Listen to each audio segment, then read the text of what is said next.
When using text-based editing, Premiere Pro offers batch editing options to speed up your workflow. If you did not enable auto-transcription in import mode, we'll transcribe it after import. First, open the text panel. Make sure you're on the Transcript tab and select Transcribe next to the clip you're editing.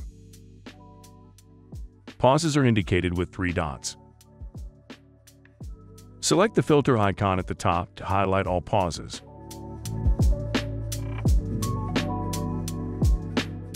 Press the Delete option to see your next steps. Extract will ripple delete that moment in your clip, meaning it will remove that pause and move all your clips to the left to close the gaps.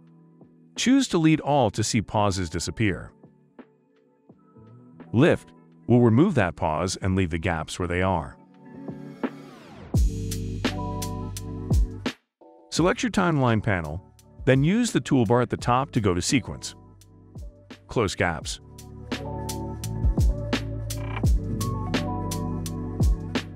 Select every clip, right-click, and select Nest to turn it back into a single item on your timeline. Hope this helps.